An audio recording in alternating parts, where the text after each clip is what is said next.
Do you know Illustrator? If so, you may know that the program has been known to dabble in 3D. Happily nowadays, it doesn't so much dabble as dive deep. For example, today we'll take a look at Illustrator's altogether overhauled lighting controls, which I would characterize as a pleasing combination of limited in quantity and comprehensive in scale, complete with shadows. Here, let me illuminate ya. Let's begin at the beginning with a look at the basics of 3D lighting inside Illustrator 2022 and moving forward. And along the way, we'll create this lovely effect here with ray traced highlights and shadows just as they'd look in the real world.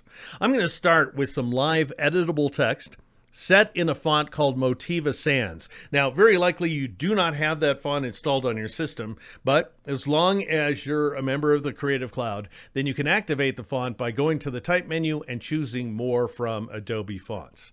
Now, I want you to notice that this rectangle in the background is already set in 3D. And because 3D is a dynamic effect inside Illustrator, you can change it, of course, but you can also transfer that effect to a different object. And you can do so by going up to the window menu and choosing graphic styles. And then all you have to do is click on this little plus button down here at the bottom of the panel. However, if you do that, Illustrator is going to name that new style automatically. If you want to name the style as you create it, then press the Alt key or the Option key on the Mac and click on the plus icon in order to force the display of a dialog box. And I'm going to call this guy, let's say 3D Basic, if I can spell it right, and then I'll click OK, because after all, it's just a starter point. All right, next I'm going to click on this live editable text to select it. And now all you got to do is click on that new style that you just created, and that will assign all of those 3D attributes to that live editable text. All right, I'm going to hide the graphic styles panel, and I'll go to the window menu and choose 3D and materials to bring up this panel right here, which is going to show you all the attributes that I assigned, including a depth value of 50 points. That's fine. We've got some X, Y, and Z values that define how this text is orbited basically in 3D space. The perspective value is set to 0, which means it's an isometric object. We don't have any perspective, nor will we. I'm going to leave things that way. I do want to modify a couple of settings, however. Notice here in the swatches panel that the stroke, in my case, is active. I want the fill to be active, so I'll just go ahead and click on that fill icon, and I'll assign this color right here, Gold 1. Though, of course, you can assign any color you like. And I will change the color of the text like so. I also want to adjust the bevel, so I'm going to twirl open my bevel options right here so I can see that the bevel shape is round. That's fine. The width, however, I want to bring that up to 50 points, 50% that is to say. So I'll just click on it and press Shift up arrow, and then I'll set the height value to 50% as well, and that's going to get me the effect I'm looking for. All right, now I'll hide the bevel value, and I'll switch over to this lighting tab up here at the top of the panel, and that's going to give me a whole new group of numerical options. Now, the most important of which are these two intensity values. Color intensity, that's your main light source, by the way, and then ambient light intensity, which is the general ambient light. I'm going to turn ambient off for a moment so that you can see that with this single white light source, we are lighting the face of the letters, subject to these various values right here, and we are not lighting the edges that are away from the light, so they're just turning black. Now, if I increase the intensity value, which is essentially the brightness of the light, or you might think of it as being how close the light source is to the object, why then we are going to get more intense lighting, all the way up to 200% by the way, but notice that it's still only affecting the face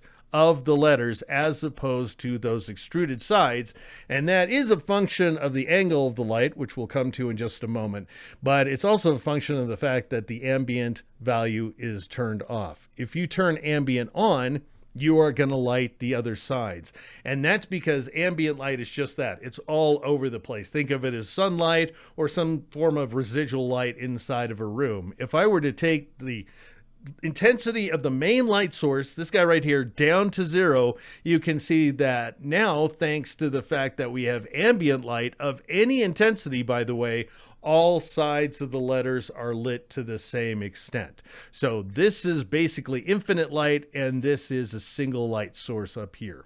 Another thing I want to show you, I'm going to take that ambient value down.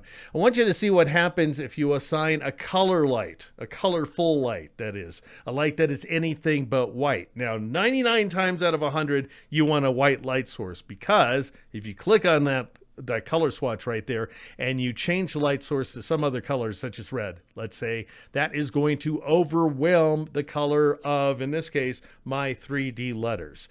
And so if you really want the actual color, the fill and stroke colors to shine through, then you always generally want to go with a white light source. So you can play around with that, but white's achievable, that is, just by clicking on that little color swatch and dragging this circle back to the top left color of the field. That's the way it works by default anyway.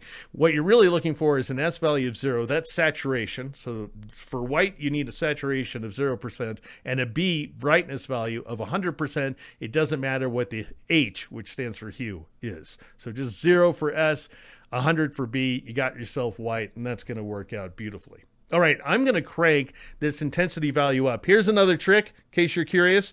If you want to crank the value up and down, you can use the scroll wheel on your mouse. If you want to work in increments of 10%, then press the Shift key as you scroll up with your cursor over the value like so. And so I'm looking for an intensity value of 170%, and I'm going to take the ambient light value up to just 30% like so. Now, we'll come to rotation and height in just a moment. Stay tuned. These guys determine where the light source is, not the ambient light. It's all over the place, but the central light source. But then we do have softness. Now, if I crank the softness value up to 100%, notice you're not going to see anything originally, and that's because you need to ray trace the object to see softness. And so I'm going to click on Render with Ray Tracing. A moment later, things are going to look very nice. Now, if you have any problems with sort of chunks of translucency showing up, then click this down pointing arrowhead right here, turn off Reduce Noise. That's the solution. I'm also going to turn on High Quality, that is. Render as Vector is what I want in this case. And then I'll click on the render button in order to render that soft effect. So it doesn't take very long because there's not that much going on at this point. But what I want you to see is softness results in very soft shadows, but also very soft highlights. Notice that we have this kind of plastic lighting, if you will, whereas if I crank the softness value down to, let's say, 20%, and wait a moment, you can see that we have these very distinct highlights now, distinct shadow transitions as well. So that's a function of taking that softness value down. Now I'll show you how you can position the main light source, the primary light source, not the ambient light, because that's everywhere, the primary light using two values, rotation and height. Now currently they're dimmed here inside the 3D panel, and that's because I don't have a 3D object selected. However, if I was to switch over to my theater type, you can see it's selected, and my rotation value is 145 degrees, the height value is 45 degrees. These are both the defaults. And what that means is the light is coming in from the top right. And so let me show you what that looks like. I've diagrammed the heck out of it, so hopefully it's going to make sense. We'll start with the rotation value, which is measured in a circle around the z-axis. The z-axis is the one that's coming straight at you. We'll see more about this in the future. But for now, I want you to notice that it is measured from 180 degrees all the way around to positive 180 degrees, which are the same darn thing, by the way. And so that's the top of our full circle. And that means that the light is shining down directly from above.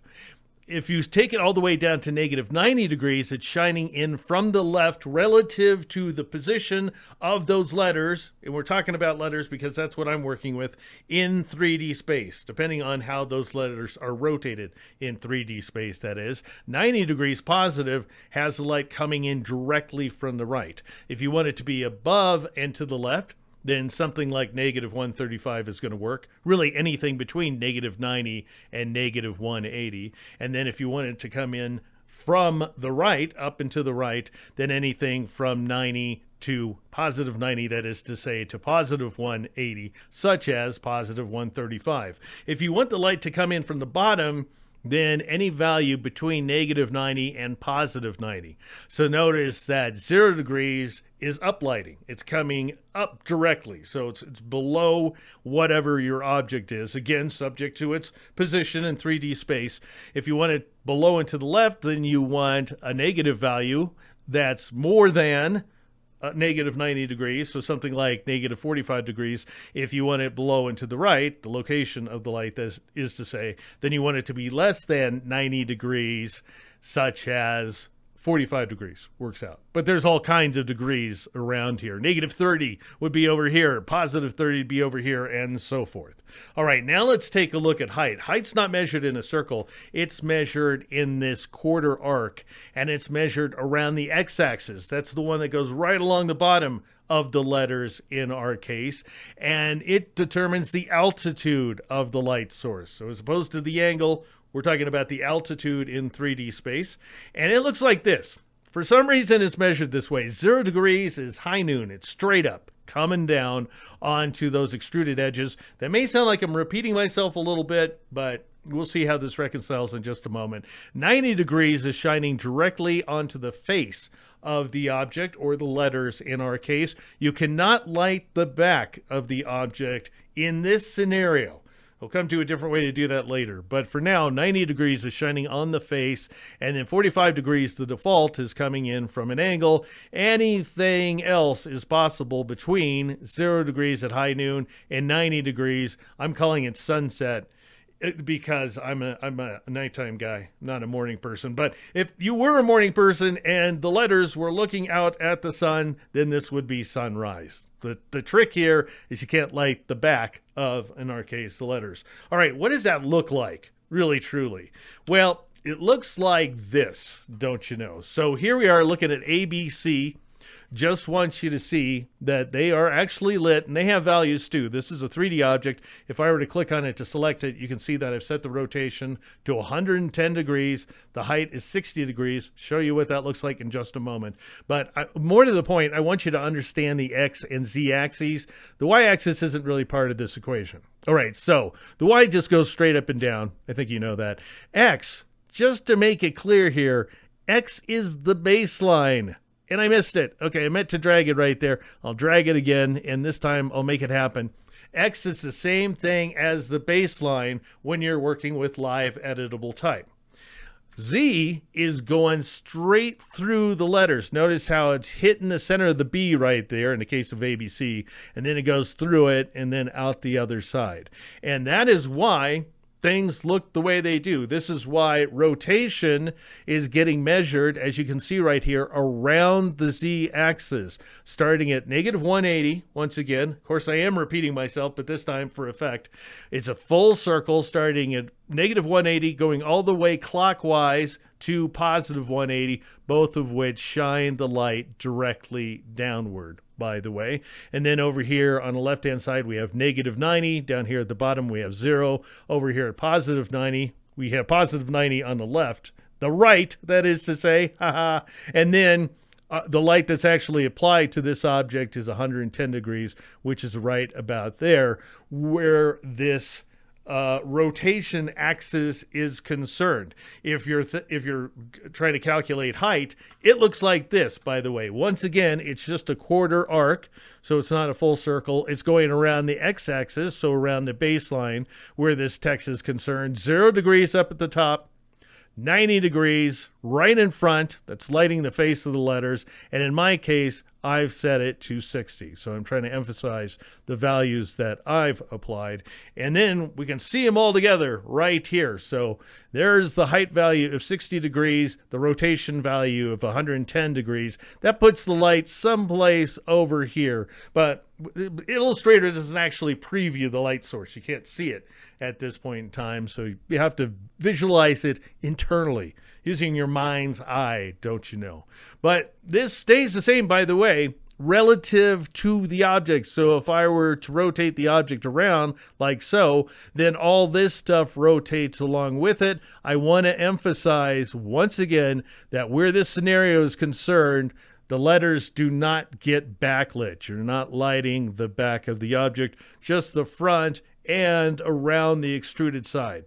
And so, again, the height value is going to affect the lighting of the face, and then the rotation value is going to affect the lighting of the extruded sides around the z-axis.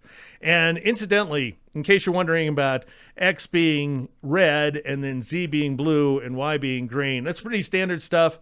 You may recall from last week, the airplane graphic. I have x in red, I have y in green, and I have z in blue.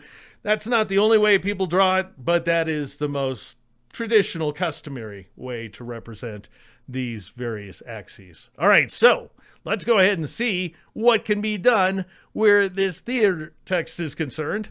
I'm going to start by turning off the ray tracing just so that we've got our real-time preview once again. And I am going to drag that rotation value all the way to negative 180 degrees. So it's coming straight down.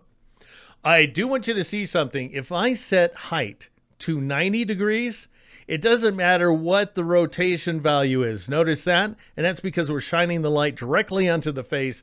And so the rotation value, which controls how we light the extruded edges, doesn't really count anymore.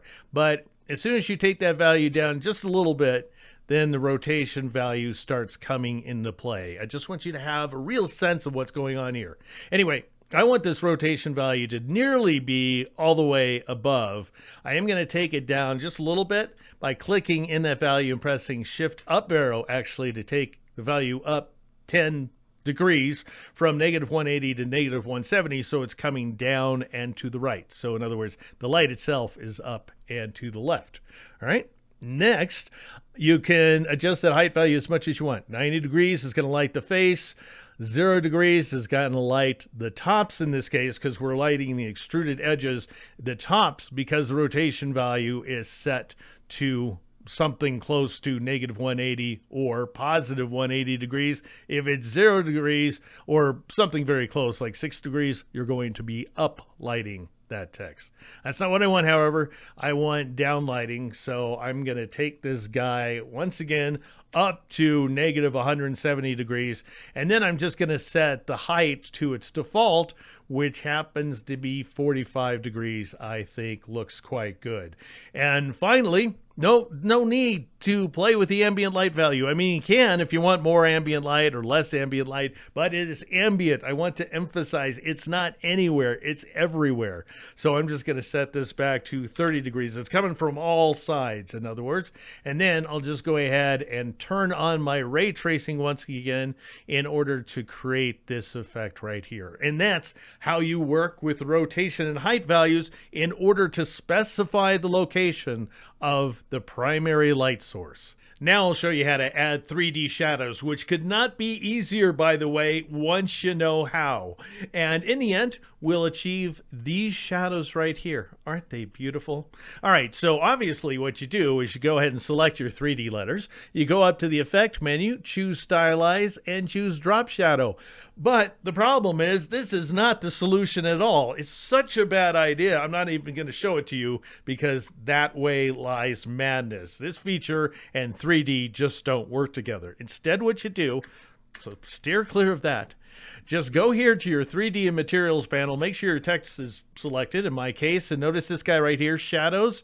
Just turn it on. That's all. Just turn on the shadows. And a moment later, Illustrator's ray tracing, as you can see right here. A moment later, it's going to go ahead and render out those shadows exactly the way they would actually look subject to our various settings. So notice that these letters are actually casting shadows. Now, notice this guy, let's say, don't notice anything. Just let's imagine that these shadows are too harsh for your taste. In that case, you want to increase the softness value. And so I'm going to click in that value and I'm going to press Shift up arrow a bunch of times in order to increase that value to 70%. And you'll notice nothing is happening. You can go as high, by the way, as 100%. I could take that value way up. Problem is I went and dragged inside the slider bar, and so that invoked the ray tracing, which is making me a little bit miserable, of course, but it works great. Notice that we have some very nice shadows, by the way. So you have to ray trace the object in order to see that softness. And as I was saying, you can take that value up to, can you go to 100, or is it like 200%? It's 100. So if you like, playing with things and then watching Illustrator ray trace some more, which who doesn't? It's always just such a gas to stare at a progress bar that you can't do anything about it, well, except suffer. And notice, it looks great. Those are some nice shadows. A little bit noisy, but that's okay. Too soft for me. So what I'm going to do is, well, you know what? I'm going to show you something. I'm going to drag over here because we're going to be able to see this really nicely. Notice how the shadow gets cut off. That is something that happens. It can happen, that is, when you have very soft shadows. So when you're applying soft light, as we are in this case, in which case you need to take up the shadow bounds value right here. That value can go up to 400%, the way things stand right now, but don't go that high. Even though it will take care of the problem, it will also really increase the ray tracing time. It's mind-boggling to the extent that it'll do that. So all I'm going to do is I'm going to change this value to 40, I believe is going to work out. We're not going to see the effects in the real-time preview, so you are going to have to press the Enter key in order to invoke the ray tracing once again, not to mention the beloved progress bar. And then a moment later, and if I say it with enough affirmation here, it will just take a moment, and now you can see that we have a nice soft shadow that doesn't get cut off. Now, that's a little more than I want. That is, it's too much softness, so I'm going to take that softness value down to 70%, and inevitably, of course, that's going to invoke another progress bar. We're going to slim things down in the editing process here so we can actually see that lovely shadow. And then I'll just go ahead and deselect the text, which I can do by pressing Control-Shift-A or Command-Shift-A on the Mac. And I will zoom out, and I'll even hide the 3D and Materials panel so that we can see those accurate cast shadows, thanks to just just flipping a switch. That's all there is to it here inside Illustrator 2022 and moving forward.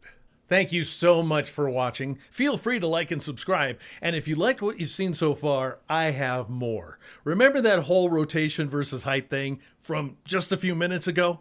Well, combined with the shadow settings, it gets more elaborate still, in a good way. Now, if you're interested, and I can see that you are, check out patreon.com/Deke now. I also have Deke.com. I am Deke McClellan. This is Illustrator Now.